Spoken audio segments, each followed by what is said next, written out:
Zdravo svima i dobrodošli u Samrinu kuhinju.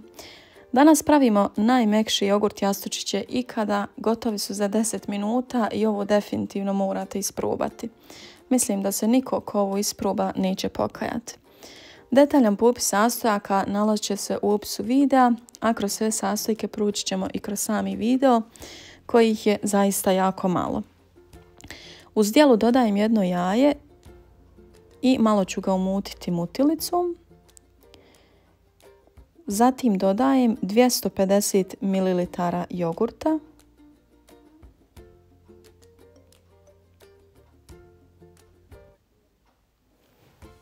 To ću opet malo umutiti.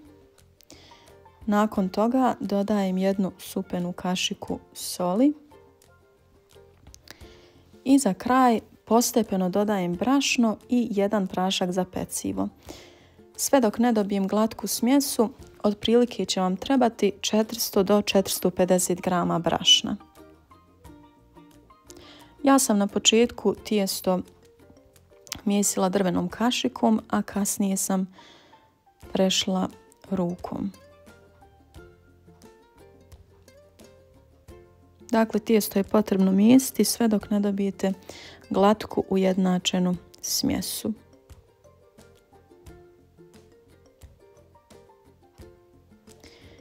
I to je sve što vam je potrebno za tijesto.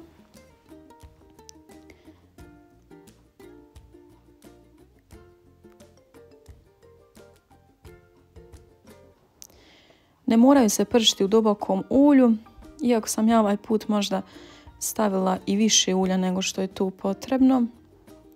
Ali uglavnom on će se fino napuhati i bez puno ulja. Tako da znate.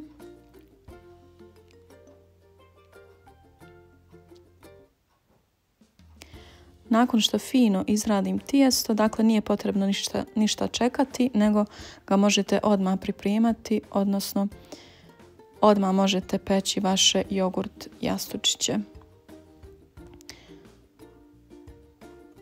Tijesto ću da razvaljam oklagiju.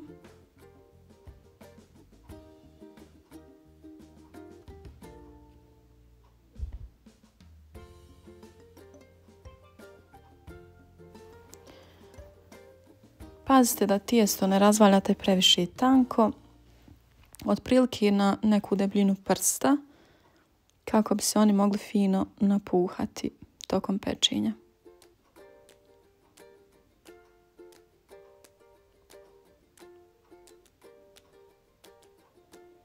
Nakon što razvaljam tijesto oklagijom, tad ću ga isjeći na manje komade.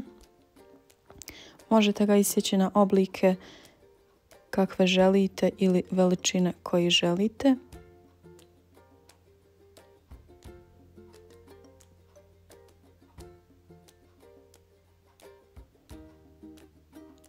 Ja zato koristim pizza sjekač, nekako mi je tako najlakše isjeći tijesto. Može naravno i nožem. I eto ja gledam da budu neki trokutići ili baklavice. I to je to. Ulje sam dobro zagrijala. Nakon toga malo ću smanjiti vatru i peći jogurt jastučiće. Potrebno je dakle s obje strane da se fino ispeku, odnosno dok ne dobiju finu zlatnu boju. I stvarno prženje ne traje dugo, možda par minuta sa obje strane. I spremni su za jelo. Možete ih poslužiti u šta god želite. Ne znam, uz razne vrste sireva, uz med, uz nutelu ili uz neki džem. Zaista su uz sve fenomenalni. Predlažem vam obavezno da isprobate ovaj recept. Pišite vaše utiske u komentarima. Hvala vam na gledanju videa.